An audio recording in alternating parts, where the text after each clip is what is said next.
Jai Bhim, Namo Buddhaya, and welcome to the fourth episode of the Buddha in his Dhamma. Up to now, we have seen Siddharth's school, his ancestry, his birth, visit by Asita, death of Mahamaya, his childhood and education, his early traits, and his marriage. Now, in this part, we will look at the father's plan to save his son. So let's proceed to this part. This part goes like this. While the king was happy to see his son married and thus enter the life of a householder, the prophecy of the sage Asita continued to haunt him.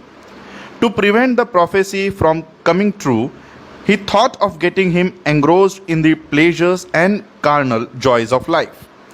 With this object in view, Shuddhodana built 3 luxurious palaces for his son to live in, one for summer, one for the rainy season, and one for winter. Furnished with all the requirements and excitements for a full amorous life. Each palace was surrounded by an extensive garden beautifully laid out with all kinds of trees and flowers. In consultation with his family priest Udayin, he thought of providing a harem for the prince with beautiful inmates. Shuddhodhan then told Udayin to advise the girls how to go about the business of winning over the prince to the pleasures of life. Having collected the inmates of the harem, Udayin first advised them how should they win over the prince. Addressing them, he said, "You all are skilled in all the grateful arts. You are proficient in understanding the language of amorous sentiments. You are possessed of beauty and gracefulness. You are thorough masters in your own styles. With these graces of yours, you are able to move even sages who have lost all their desires and to ensnare even the gods who are charmed by heavenly nymphs. By your skill in expressing the heart's feelings, by your coquetry, your grace, and your perfect beauty, you are able to enrapture even woman, how much more easily man. Thus, skilled as you are, each set in your own proper sphere, I should not be beyond your reach to captivate and capture the prince and hold him your bondage. Any timid action on your part would be fit for new brides whose eyes are closed through shame. What though this hero be, great by his exalted glory, yet great is the might of woman. Let this be your firm resolve. In olden time, a great seer, hard to be conquered even by gods, was spurned by a harlot, the beauty of Kasi, planting her feet upon him. And the great seer Vishwamitra, though plunged in a profound penance, was carried captive for 10 years in the forest by the nymph Gritaki. Many such seers as this have women brought to naught. How much more than a delicate prince in the first flower of his age? This being so, boldly put forth your efforts that the posterity of the king's family may not be turned away from him. Ordinary women captivate simple men, but they are truly women who subdue the nature of high and hard. The failure of woman to win the prince. Having heard these words of Udayin, the woman strung to the heart rose even above themselves for the conquest of the prince. But even with their brows, their glances, their coquetries, their smiles, their delicate movements, the girls of the harem did not feel sure of themselves. But they soon regained their confidence through the command of the family priest and gentle temperament of the prince, and through the power of intoxication and of love. The woman then set upon their task and made the prince wander in the woods like an elephant in the forest of Himavat. accompanied by a herd of females. Attended by women, he shone in that pleasant grove as the sun surrounded by apsaras in his royal garden. There, some of them, urged by passion, pressed him with their full, firm bosoms in gentle collisions. Others violently embraced him after pretending to stumble, then leaning on him with their shoulders dropping down and with their gentle creeper like arms. Others, with their mouths smelling of spirituous liquor, their lower lips red like copper, whispered in his ear, "Let my secret be heard." Others, all wet with unguents, as if giving him a command, clasped his hand eagerly and said, "Perform thy rites of adoration here." Another, with her blue garments continually slipping down in pretended intoxication, stood conspicuous with her tongue visible like the night with its lightning lashing. Others, with their golden ones tinkling, wandered about here and there, showing him their bodies veiled with thin cloth. Others leaned, holding a mango bough in hand, displaying their bosoms like golden jars. Some, coming from a lotus bed, carrying lotuses and with eyes like lotuses, stood like the lotus goddess Padma by the side of that lotus-faced prince. Another sang a sweet song easily understood and with the proper gesticulations, rousing him self-subdued though he was, by her glance, as saying, "Oh, how thou art deluded." Another, having armed herself with her bright face, with its brow drawn to its full, imitated his action as playing the hero. Another, with beautiful full bosoms and having her earrings waving in the wind, laughed loudly at him as if saying, "Catch me, sir, if you can."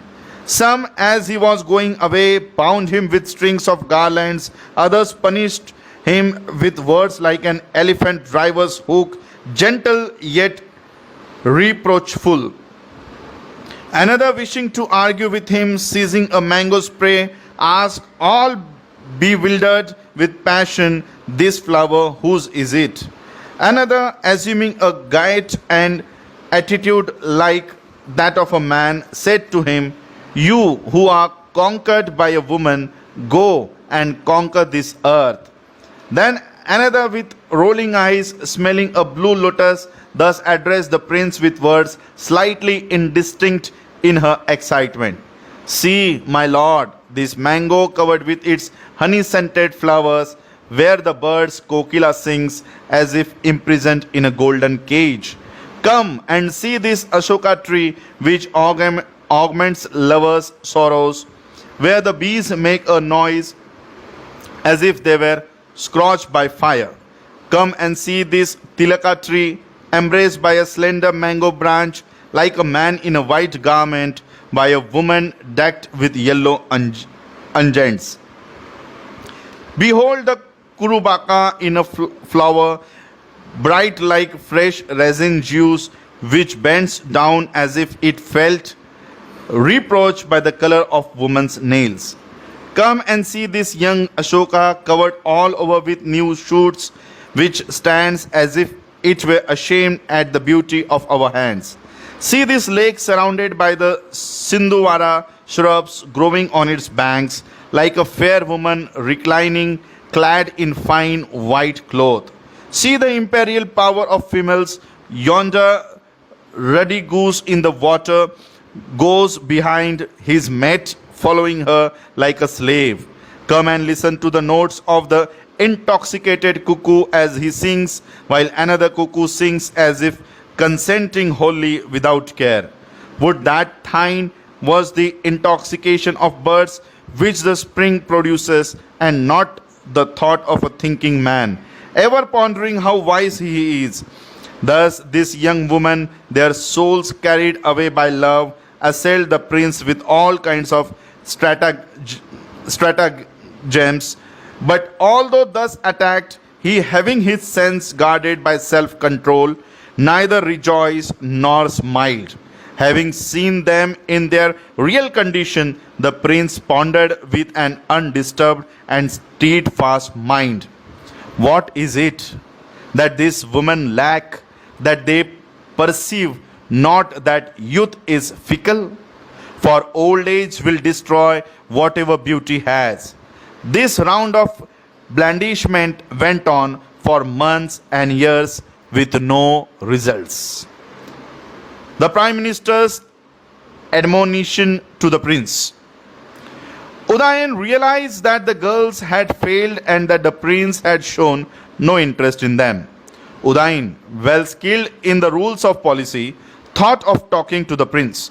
Meeting the prince all alone, Udayan said, "Since I was appointed by the king as a fitting friend for you, therefore I wish to speak to you in friendliness of my heart."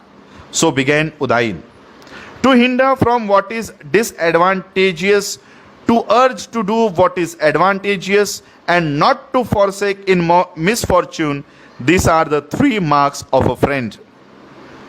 If I, after having promised my friendship, were not to heed when you turnest away from the great end of man, there would be no friendship in me. It is right to woo a woman even by guile. This is useful both for getting rid of shame and for one's own enjoyment. Reverential behavior and compliance with her wishes are what bind a woman's heart. Good qualities truly are a cause of love, and women love respect.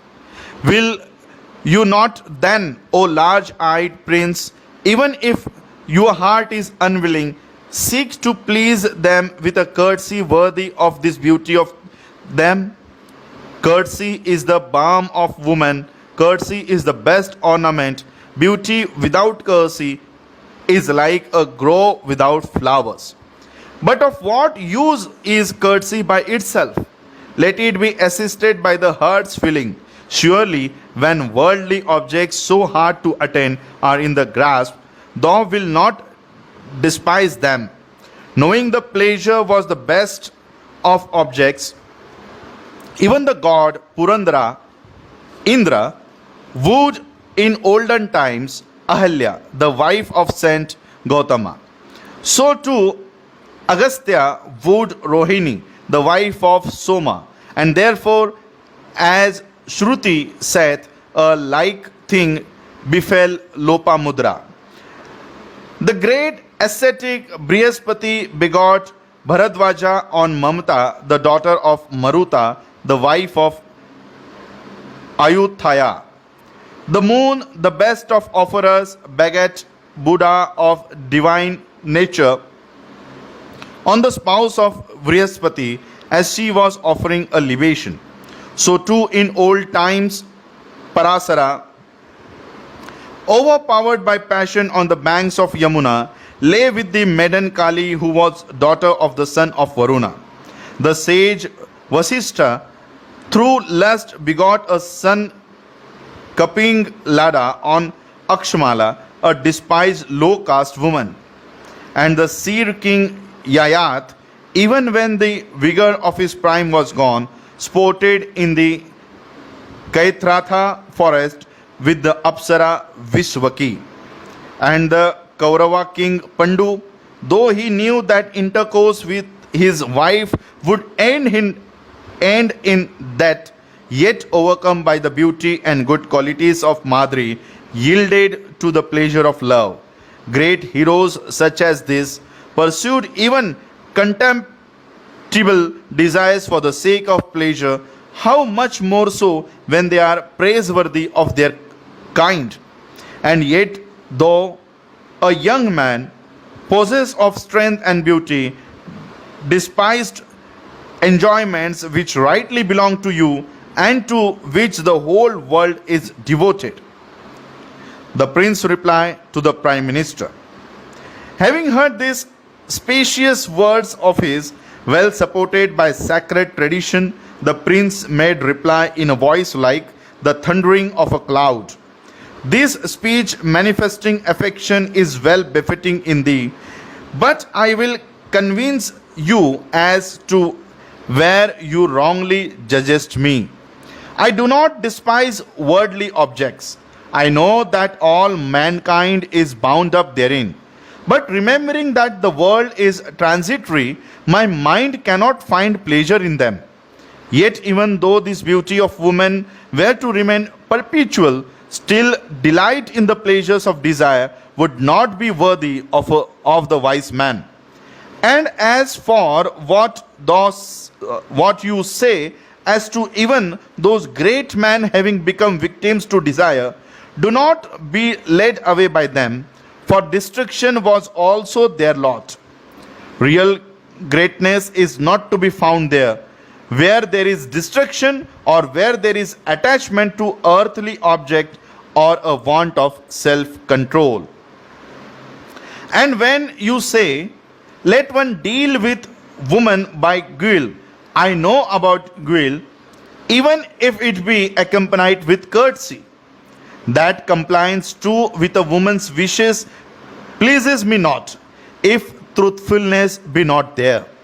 If there be not a union with one's whole soul and nature, then out upon it, I say. A soul overpowered by passion, believing in falsehood, carried away by attachment, and blind to the faults of its objects, what is there in its worth being deceived? And if the victims of passion do deceive one another, are not men unfit for woman to look at woman for men? Since then these things are so, you surely would not lead me astray into ignoble pleasures. Udayan felt silenced by the firm and strong resolve of the prince and reported the matter to his father. Shuddhodana, when he heard how his son mind turned away from all objects of sense, could not sleep all that night. Like an elephant with an arrow in his heart, he was full of pain. He and his ministers spent much of their time in consultation, hoping to find some means to draw Siddhartha to the pleasure of carnal life and thus to dissuade him from the likely turn which he may give to his life. But they found no other means beside those they had tried. And the seraglio of women wearing their garlands and ornaments in vain, with their graceful arts and endearments, all fruitless, concealing their love deep in their hearts, was disbanded. Thank you for listening. The Buddha and His Dhamma, episode 4. Stay tuned for the next episodes. Jai Bhim, Namo Buddhaya.